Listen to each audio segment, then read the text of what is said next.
Welcome back to the Third Shift Crafts podcast. I'm Lauren, and today we're stepping away from the sawdust and the smoke and heading into another one of my favorite creative spaces, winemaking. Now, when you hear the word winemaking, I bet your brain flashes to the images of wide open vineyards in Italy or California, grapes ripening under the sun, rows of barrels in cool, cavernous cellars, stainless steel tanks taller than you are, valves and pipes hissing while people in white lab coats take careful notes. It all feels a little big, a little out of reach. But the truth is, wine doesn't have to be massive or intimidating. Wine is, at its heart, one of the oldest crafts in the world. People have been fermenting fruit into something delicious long before there were vineyards or tasting rooms. And you don't need to own a vineyard or spend a fortune to try it. You don't even need fancy equipment. What I'm talking about is small batch, at home winemaking. The kind you can do with a gallon jug, a packet of yeast, some fruit, and a whole lot of patience. This is winemaking stripped down to its essentials: fruit, sugar, yeast, and time. That's it. Everything else is details. And what I love about it is that it feels both wildly unpredictable and deeply grounding at the same time. It's part science experiment, part slow art project. You measure and stir and sanitize, yes, but then you wait. You listen to the faint hiss of bubbles through an airlock. You check in on it each day like you're peeking in on a little secret. You don't get instant results. You can't rush it. You just have to trust the process. And honestly, that's exactly why I love it. In a world where everything is on demand, where you can get groceries in an hour or stream a brand new show in seconds, winemaking doesn't care about your timeline. It takes the time it takes. And there's something almost rebellious about leaning into that, about saying, okay, I'll wait for this. I'll let it do its thing. In this episode, I'm going to share how I first stumbled into this world of bubbling carboys and mystery flavors. Spoiler, my very first batch was not great, and that's me being generous. But I also had a batch that turned out shockingly well, and the balance of flop and success was what hooked me. I'll also walk you through a super simple, approachable version of the process so you can see that this doesn't have to be complicated or intimidating. If you've ever thought, maybe I'd like to try that someday, my hope is that by the end of this episode, you'll feel like you really could. And here's the bigger picture, because let's be honest, this podcast is never just about wood or the fire or the wine. It's about what those things teach us. And wine, maybe more than anything else I do, has been a teacher in patience. Wood takes time to shape. Fire takes time to burn steady. But wine takes months, sometimes years. It's a reminder that not everything in life can be hurried along.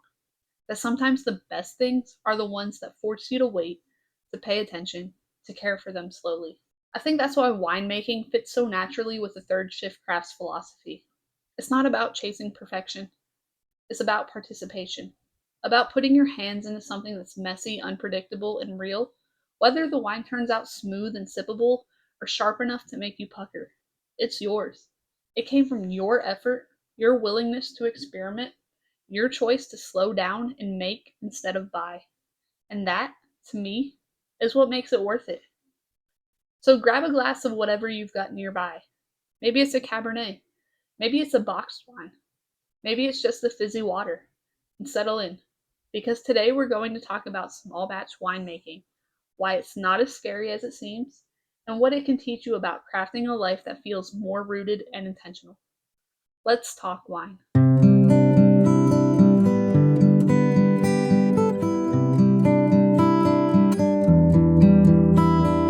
It's funny how the most unexpected seasons of your life can open the door to new passions you didn't even know were waiting for you. For me, winemaking didn't start because I had some lifelong dream of becoming a vintner or because I'd been studying wine regions and tasting notes. No, it started because I was stuck at home, in recovery, trying to find something to do that didn't involve lifting, bending, or pushing myself too hard. It was the early months of 2024, January rolling into February, and I had just come through a whirlwind of medical stuff. I'll spare you the details, but let's just say my body needed real downtime. And downtime is not exactly something I'm good at. I'm a maker by nature. If I'm not building something in the shop, I'm cooking, tinkering, rearranging, trying, experimenting. Sitting still is not my strong suit.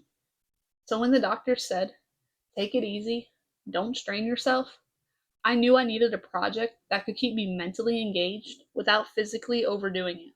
That's when I stumbled across the idea of home winemaking. Honestly, I think it was one of those late night rabbit holes we all fall into sometimes. One click leads to another, and before you know it, you're on YouTube watching somebody rack wine into a glass carboy like it's the most natural thing in the world. Something about it caught my attention. It wasn't intense, it wasn't physical labor, but it was hands on and creative. It was equal parts science and art. It looked like something I could actually do in my little corner of free time without wrecking my recovery. So I ordered a kit. Nothing fancy, just one of those starter sets you can find on Amazon. It showed up in a big box with all this mysterious pieces of equipment, a siphon, an airlock, sanitizer packets, some tubing, and a couple of weird looking spoons. I'll be honest, when I first laid everything out on the table, I had a moment of what have I gotten myself into? It looked a little like a chemistry set for adults, and I had no clue how all the pieces fit together. But here's the thing, that was part of the fun. I had the time. I wasn't rushing off to work or trying to juggle a million different things. I could sit there with the instruction booklet, read through it, and figure it out step by step. It became this oddly satisfying puzzle, learning what each part did, sanitizing it, setting it out in order. It gave me something to do. Something productive, but not strenuous. Something that let my brain chew on new information while my body got the rest it needed. A few weeks later, when I was finally up for leaving the house a little more, I decided to go strawberry picking. And that's where my first real batch began. Picture it, rows and rows of strawberries, the smell of them filling the air, baskets filling up with these bright red little gems. I came home with way more strawberries than any one person realistically needs. Some got eaten, some got frozen, but a big chunk of them, they became wine. That first batch, well, let's just say it was an experiment. I sanitized everything like the instructions drilled into me. I mashed up the strawberries, added sugar, yeast, and water, and set it all up with the airlock in place. And then came the waiting game. That's when I first heard the gentle glub, glub, glub of fermentation through the little water filled lock, and it was honestly magical. I couldn't see what was happening inside the jug, but I could hear it. Transformation was taking place, and I had a front row seat. Now, if I told you that first batch turned out amazing, I'd be lying. It was drinkable, but barely. The flavor was thin, a little sharp, kind of unbalanced. It wasn't the kind of thing you'd want to pour for company. But here's the thing, it didn't discourage me. If anything, it hooked me, because I could tell, even through the flaws, that there was potential there. I hadn't ruined it completely. I had created something new from nothing but fruit, sugar, and patience. And I thought, okay, if this is what a first attempt tastes like, imagine how good it could be if I learned a little more, tweaked a few things, and tried again. And that's exactly what I did. Batch after batch, I started experimenting. Some with fresh fruit, some with fruit juices from the store, peaches, blueberries, apples. I learned how much sugar changed the outcome. I learned how yeast strains made a difference. I also learned that sanitizing isn't optional. It's the difference between wine and vinegar. I also learned that not every experiment is going to be a winner, and that's okay. Because over time, my results got better, more consistent, more drinkable. Eventually, some batches turned out downright good. There was something so encouraging about that process because, in a way, it mirrored recovery. I wasn't 100% right out of the gate. My body was healing slowly, and so was my confidence. And winemaking became this little parallel track. It reminded me that you don't have to nail it on the first try.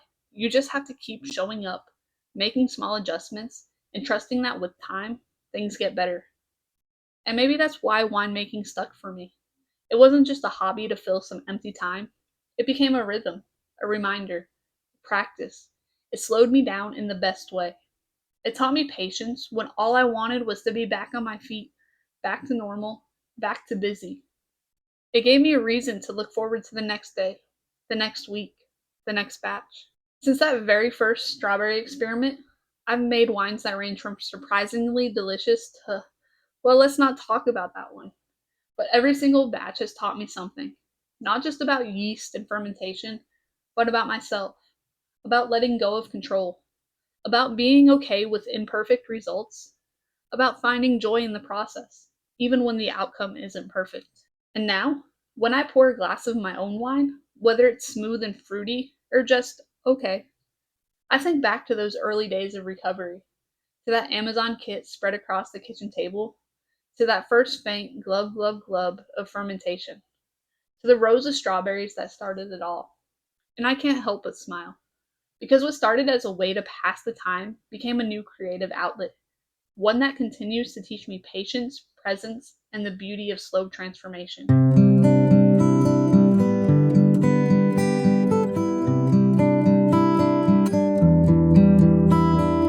So let's rewind to that very first batch, the one that started it all.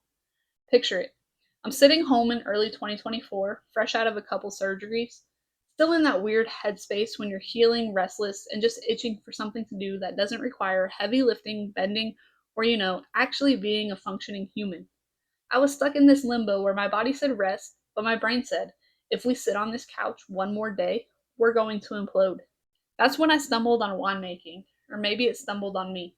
Honestly, I don't even remember how the idea popped into my head.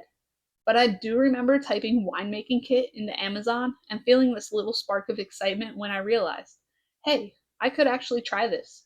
No vineyards, no oak barrels, no wine cellar needed, just a kit in a box. When it arrived, I tore into it like it was Christmas morning. It had all these little gadgets: a plastic fermenter bucket, a siphon, some tubing, a hydrometer, which looked like a cross between a thermometer and something out of a high school science class, and these packets of mysterious powders: Campton tablets, potassium sorbate, yeast nutrient. I had no idea what half of them were for, but I figured, how hard can it be? Famous last words, right? Now here's where the story gets more interesting. The kit came with instructions, but I'll be honest, I had every intention of reading them, but I skimmed through them the way people skim IKEA manuals. Like, yeah, I get the gist. Just let me start building. And just like with IKEA furniture, that approach came back to bite me later. Still, I was determined. The timing lined up perfectly too, because strawberry season rolled around not long after. And I thought, what's more romantic than strawberry wine? I had visions of me pouring these ruby red glasses of sweet, fruity wine, serving it at summer cookouts, maybe even gifting bottles with cute handmade labels. Pinterest would have been proud. So I went strawberry picking, came home with buckets of berries, and got to work. Step 1: mash the fruit. Now, I didn't own a fancy crusher or press, and I still don't. So there I was in my kitchen with a potato masher, squishing strawberries in a plastic bucket like some kind of DIY Lucy and Ethel winemaking scene. It was messy, it was sticky, and it smelled incredible. Already I was hooked. Then came the sugar. The yeast needs sugar to eat, right? And my thought process was, well, if some sugar is good, maybe more sugar is better. I might have gone a little overboard. Let's just say that my hydrometer reading later suggested I was on track to make rocket fuel rather than wine. But hey, enthusiasm counts for something. After that, I sprinkled in the yeast, pitched it, as the pros say, and stood back like I had just performed magic. And in a way, I had. Because the next day, when I peeked into that bucket, the strawberries were bubbling away like a cauldron. Fermentation had begun. My kitchen smelled like a jam factory crossed with a brewery, and it was alive. Now here's where the bad part creeps in. Remember how I said I skimmed the instructions? Yeah, I didn't fully grasp how important sanitation was. I had rinsed my equipment, sure, but I wasn't scrubbing and sterilizing like my life depended on it. At the time I thought, it'll be fine. Spoiler alert, it was not fine. When it came time to rack, siphoning the liquid off the strawberry sludge into a new container, I didn't realize how much patience and precision this takes. Instead of gently moving the clear liquid, I stirred up all the sediment and ended up with this cloudy pinkish concoction that looked more like strawberry soup than wine. But I bottled it anyway, thinking maybe it would clear up with time. It didn't. And the taste? Let's just say it wasn't the worst thing I've ever had, but it wasn't something I'd brag about either. Imagine fruit punch that's a little too tart, with a weird yeasty twang in the background, and just enough alcohol burned to make your cheeks warm. That was my first wine. But here's the thing: I didn't care. Because for all the mistakes, all the murky bottles, all the questionable flavors, I had made wine from scratch in my kitchen while healing from surgery, and that felt like a win. Now, because life loves balance, not everything about that first batch was bad. A couple bottles actually mellowed out over time and turned into something almost drinkable.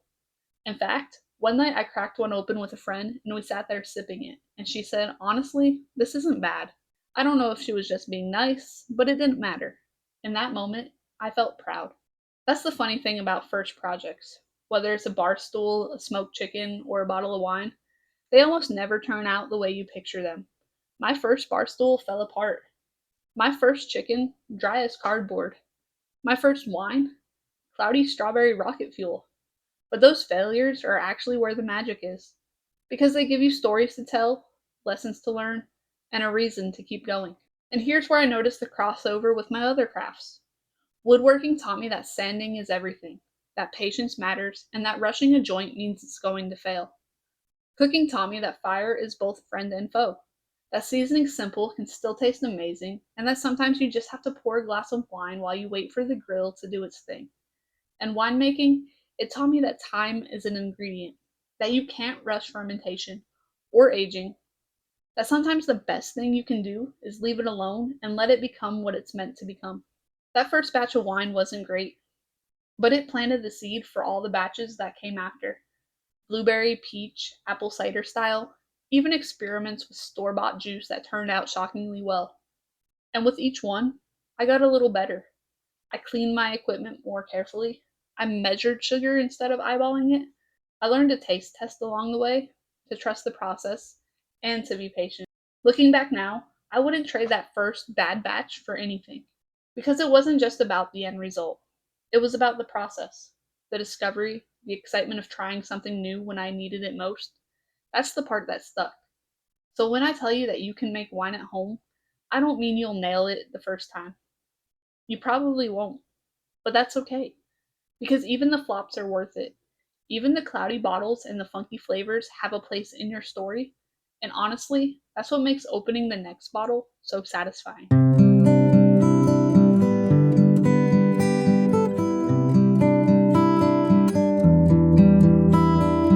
Alright, so after that very first strawberry batch, which was equal parts magic and mess, I realized something.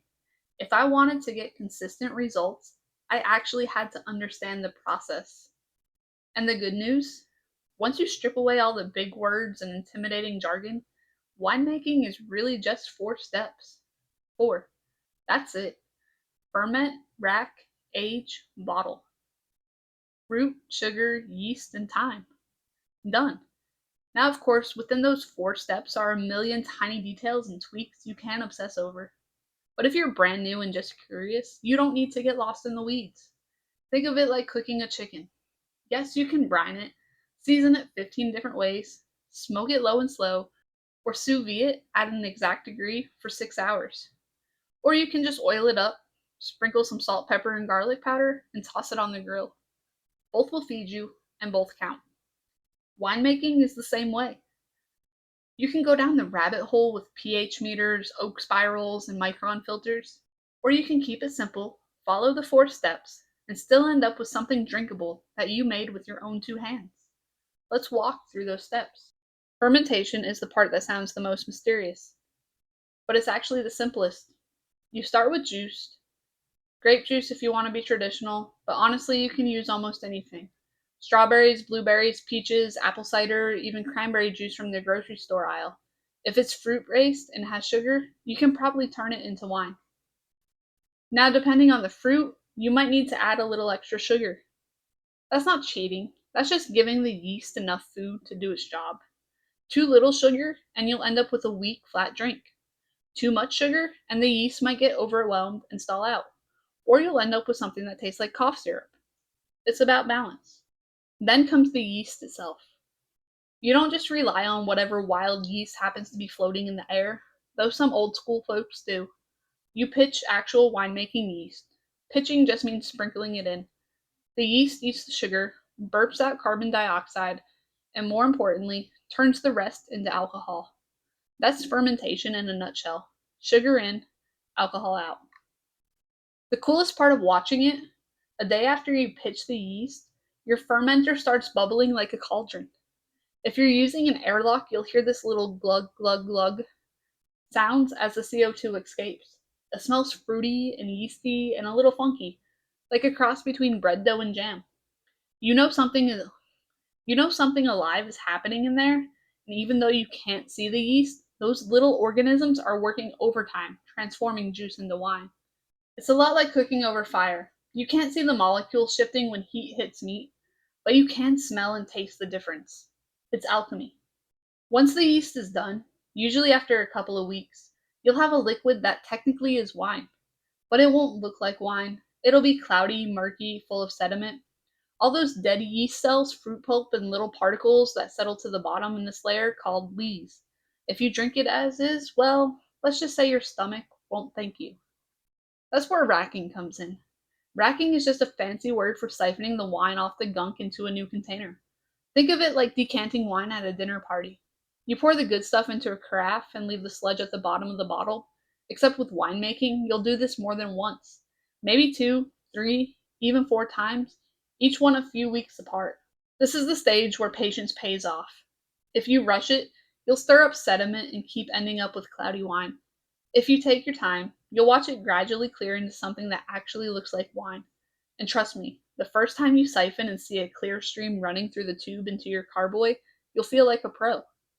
It reminds me of woodworking cleanup, that last sanding pass where you vacuum away the sawdust and suddenly the grain pops.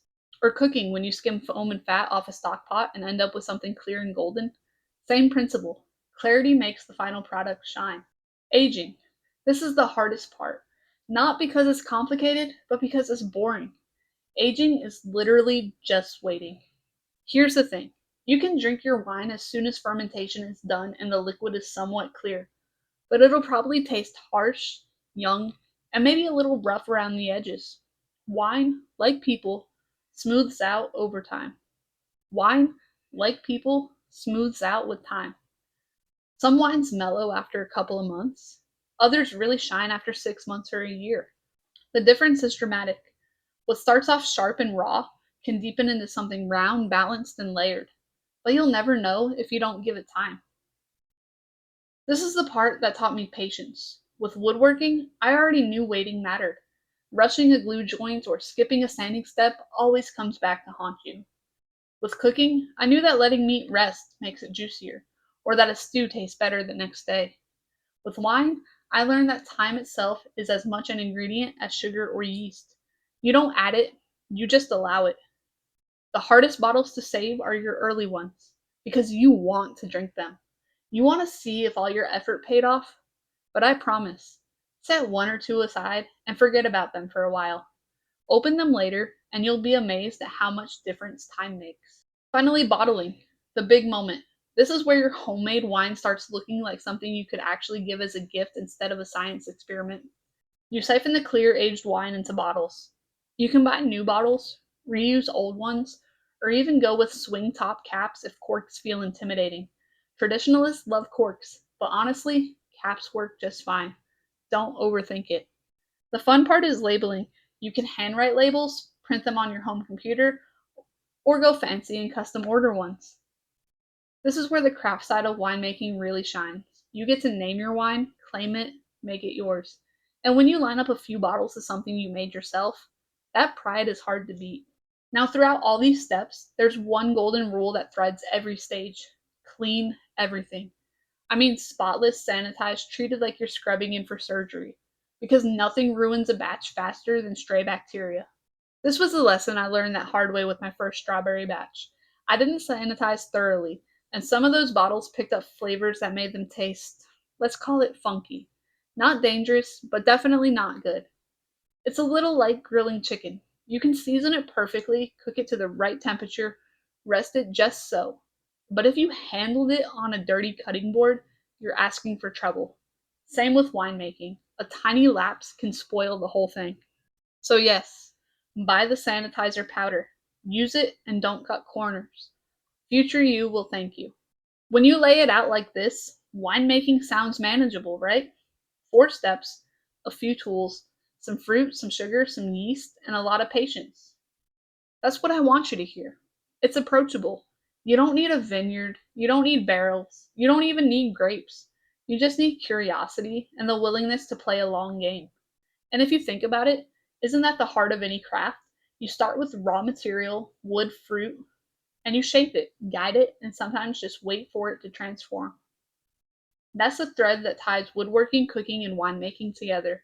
They're all different, but they share the same rhythm. Take what you've got, respect the process, and let it become something more.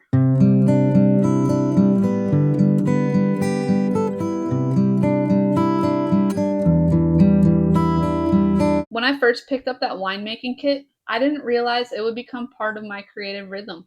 Honestly, I thought it would just be something to pass the time while I healed. A quirky experiment I'd try once and then move on from. But here's the thing, it stuck. It clicked in the same way woodworking did. It wove itself into my life in a way that felt natural, like it had been waiting for me. And when I really sat back and thought about why, it came down to this. Winemaking fits perfectly into what third shift crafts is all about. Crafting with your hands, slowing down, connecting to your home and to the people around you. Let me break that down. One of the core philosophies behind third shift crafts is that the process matters just as much as the finished thing. Whether I'm planing down a board for a cutting board or searing chicken on the slate, the joy is in the steps, not just in holding the final piece. Winemaking forces you to embrace process. You can't rush fermentation. You can't wave a wand and skip racking. You can't fake aging. No amount of shaking the bottle will make it mature faster. You learn to honor the timeline, to respect the natural rhythm. That's deeply grounding in a world that's so obsessed with shortcuts and instant gratification. For me, it's a reminder that not everything has to happen fast to be worth it. In fact, some of the best things only come with time. Another thread in this third shift philosophy is scale. We're not talking about mass production. We're not trying to make the next Costco pallet of Merlot. We're talking small batch, intimate, personal. That's what makes homemade wine so special. A gallon here, a gallon there, maybe a dozen bottles, maybe 20. Each batch is unique, tied to the fruit you had on hand, the season you made it, the quirks of your process. It's not replicable in a factory sense, and that's a good thing. It's like woodworking in a garage shop. No two boards are ever exactly the same. Or cooking outdoors. The fire never burns the same way twice. The imperfections, the small batch quirks, are what give it character. Every bottle I make has a story. This one came from the strawberries I picked last March. This batch was apple juice from the orchid market down the road. This one, well, this one was a rescue mission. It almost turned to vinegar, but I saved it. That's the beauty of it. The wine isn't just drinkable, it's memorable. I've said this before in woodworking, but it's true across the board. Patience is a craft. It's a skill you have to learn, practice, and sometimes wrestle with. Winemaking teaches patience in a way that feels almost meditative. The waiting between racking stages, the months where bottles just sit quietly on a shelf, changing while you go about your life. The discipline it takes not to crack one open too soon. In a strange way, those bottles become little reminders of slowing down. Every time I walk past them, I remember growth takes time. Transformation doesn't happen in a hurry. And that lesson translates out of the carboy and into everyday life. This is maybe the biggest tie into third shift crafts. Everything I make, whether it's wood, food, or wine, has this grounding effect. It anchors me in my home, in my space, in my life. Winemaking takes fruit, something that easily could have been eaten and forgotten in a week, and turns it into something that lasts for months, even years. It stretches a season. It captures a moment. That strawberry batch may not have been perfect, but every sip took me back to that spring, to the fields, to the sunlight. There's something profoundly rooted about that. It's not just consumption, it's creation, preservation, memory. It makes my home feel alive with stories. The story of the batch, the story of the season, the story of what was happening in my life while it aged. One of the things I've been learning through this whole rebrand journey is that my creative outlets aren't separate silos. They're connected. Woodworking, outdoor cooking, and winemaking might look different on the surface, but they all spring from the same core love of craft. They all ask you to be hands on. They all reward attention to detail. They all require patience and respect for the process. And they all result in something you can share, a cutting board, a smoked meal, a bottle of wine. It's the sharing part that ties it together. The moment you set a handmade piece on a table, serve food off a grill, or pour wine into a glass, that's when the craft really comes to life. It's not just about you anymore, it's about community. Here's the part I didn't expect when I started: wine turns into memory. Every bottle I've made has been shared at some point, around a fire pit, over a meal, at a casual evening with family or friends, and that wine itself becomes part of the memory. People remember that strawberry batch, even if it wasn't amazing. They remember the blueberry wine that tasted better than it had any right to. They remember the laugh we had when one cork popped too early and sprayed half the kitchen. And that's the part that hits me. It's not about perfection. Nobody cared if the wine could win awards. What mattered was that it was mine. It was ours. It was part of the night. That's exactly what I mean when I say crafted by hand, rooted in home. It's not about the flawless finish or the 5-star rating. It's about the moments that get tied to what you made. So, why am I talking about winemaking here on a podcast where I usually focus on woodworking and cooking? Because it fits, it belongs. Third Shift Crafts was never meant to just be sawdust and smoke. It's about a crafted lifestyle, about honoring the slower, intentional, handmade way of doing things, and remembering that we can make beauty, flavor, and memory with our own hands. And wine, especially small batch homemade wine, is such a clear example of that. It's ancient and humble and modern all at once. It's simple enough for anyone to try, but deep enough to keep you curious for years. That's why it has a seat at this table. Because at the end of the day, whether I'm shaping wood, stirring coals, or racking wine, I'm after the same thing: a life that feels crafted, connected, and rooted.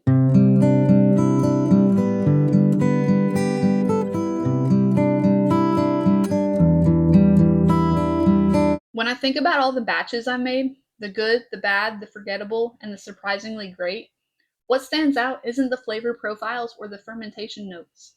What stands out is the moments. There was a strawberry wine that turned out thin, a little sharp around the edges. Honestly, it wasn't my proudest batch. But I remember standing in the kitchen with a glass, laughing about it with family, shrugging and saying, well, it's drinkable. And in that laugh, in that shared shrug, the wine became part of the memory. It didn't matter that it wasn't perfect. What mattered was that it was ours. Then there was the blueberry batch, the one that surprised me. It came out smooth, almost too good for how simple the process was. I poured it at a dinner outside, chicken on the grill, vegetables charred just right, and it felt like everything clicked. The food, the wine, the conversation, the summer air. This wasn't just a meal, it was an evening I'll never forget. And here's what I keep coming back to: wine, like woodworking and like cooking, is a bridge. It's a way of taking something ordinary, fruit, wood, raw ingredients, and shaping it into something extraordinary.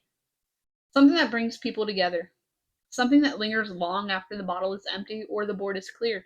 Homemade wine has a way of starting conversations. When I set a bottle on the table and someone asks, wait, you made this? It opens a door. Suddenly, we're not just talking about what's in the glass, we're talking about creativity, patience, process, tradition. People lean in. They want to know how it works, why I started, what it feels like to open a bottle months after making it. It's the same when I hand someone a cutting board I built, or serve food I smoked low and slow all afternoon. The thing itself is an offering, but the real gift is the story that travels with it, and stories are what connects us. That's why Sunday dinners, with their steady rhythm of chicken and potatoes and vegetables, matter so much to me. They're grounding, they're predictable in the best way. And when a glass of homemade wine gets added to that table, the story of the meal deepens. It becomes a marker in time. This was the Sunday with the strawberry wine. Or, remember when the cork popped and we had to mop the floor before we even sat down? These aren't just meals, they're chapters. And the crafts, the woodworking, the cooking, the wine, are the language I write them in. Sometimes I think we forget that creativity isn't just about producing things, it's about preserving moments. That's what happens when you carve a board, smoke a chicken, or ferment fruit into wine. You're not just making an object or a dish or a drink, you're capturing a slice of time. You're giving it form so you can hold it, share it, and remember it later. The tools might be different: a saw, a grill, a carboy, but the intention is the same: to create something that roots you in your life and connects you to the people around you. When I look at it this way, winemaking isn't just a hobby I stumbled into while recovering from surgery. It's another thread in the fabric of a life that I'm choosing to live more intentionally. A life where the things I make tell stories. A life where craft is memory work. I think about how busy, fragmented, and digital our lives have become. Everything moves fast. Notifications never stop. There's always another demand, another distraction, another thing to do. That's why making things with our hands, whether it's wood, fire, or wine, matters now more than ever. It slows us down, it pulls us into the present, it reminds us that not everything worthwhile can be swiped, downloaded, or delivered in 2 days. A bottle of homemade wine is an act of resistance against that pace. It says, "This took time. This required care. This was worth waiting for." And when you share it, it carries that message into the room. That's why this podcast isn't just about teaching you techniques or telling you stories from my shop or kitchen. It's about inviting you into a different rhythm, a slower, more grounded, more intentional rhythm, a crafted life. So here's my invitation to you. If you've been listening and thinking, maybe I could try this, whether this is woodworking, cooking, or even winemaking, I hope you will. Don't overthink it. Don't wait until you're an expert. Just start. Pick up a board and make something small. Light a grill and cook a meal outside. Buy a gallon of juice, a packet of yeast, and see what happens. It doesn't have to be perfect. In fact, it won't be perfect, but it will be yours. And that's what matters. Because every batch, every board, every meal becomes part of your story. And those stories stitched together are what makes a life that feels full and rooted. So tonight, when I pour a glass of whatever batch is ready, I'll be thinking about this, about how the crafts I've chosen aren't just hobbies. They're anchors, they're reminders, they're ways of building a life that feels intentional, creative, and connected. And my hope is that as you listen, you're not just entertained, you're encouraged. Encouraged to pick up your own version of a tool, a flame, a fermenter. Encouraged to craft your own rooted life, one piece, one meal, one bottle at a time. Because in the end, it's really not about the chicken, or the board, or the wine. It's about the people you share them with. It's about the memories you make, and it's about the life you're crafting along the way.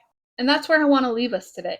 Not with a recipe card or a supply list, but with a reminder. You don't need perfect conditions to start creating. You don't need acres of land, an expensive workshop, or a fancy vineyard. What you need is the willingness to try, to make, to share, and to let those small crafted moments matter. That's what Third Shift Crafts is really about. It's about finding beauty in the simple things. A board smoothed by hand, a chicken roasted over fire, a bottle of wine you waited months to open. It's about living in rhythm with your own life, not someone else's highlight reel. And it's about remembering that even the smallest creation can carry meaning, connection, and joy. If this episode sparked something in you, maybe curiosity about winemaking, or maybe just the reminder that slowing down has value, I'd love for you to stick around for more. This podcast isn't just a one-way conversation. It's a community we're building together. Every listen, every share, every comment helps shape what we're doing here. So if you haven't already, go ahead and hit that subscribe or follow button wherever you're listening. That way you won't miss the next episode when it drops. Whether it's more stories from my workbench, a dinner on the grill, or another experiment bubbling away in the corner of the kitchen. And if you enjoyed today's episode, would you do me a favor? Share it with a friend. Maybe someone who loves cooking outdoors, or someone who's always wanted to try a new hobby, or maybe just someone who could use a reminder to slow down and savor. Send them the link, post it to your story, or even invite them to listen along with you, because sometimes these conversations hit differently when you share them. You can also connect with me outside the podcast. I hang out on Instagram and Facebook under Third Shift Crafts. And of course, you can always visit thirdshiftcrafts.com for blog posts, project updates, and all the little extras I can't squeeze into each episode. But more than anything, I hope this episode encourages you to look at your own week a little differently, to carve out time for a ritual, whether that's a Sunday dinner, a glass of wine, or just an hour in your creative space. Because those little rituals are what anchor us. They remind us that we're more than our to-do list. They remind us that we're makers, creators, storytellers. So until next time, here's my toast to you. May your boards stay sturdy, your fires burn steady, and your batches, even the weird ones, be worth remembering. Thanks for being here. Thanks for listening, and thanks for building this crafted life right alongside me. I'll see you in the next episode.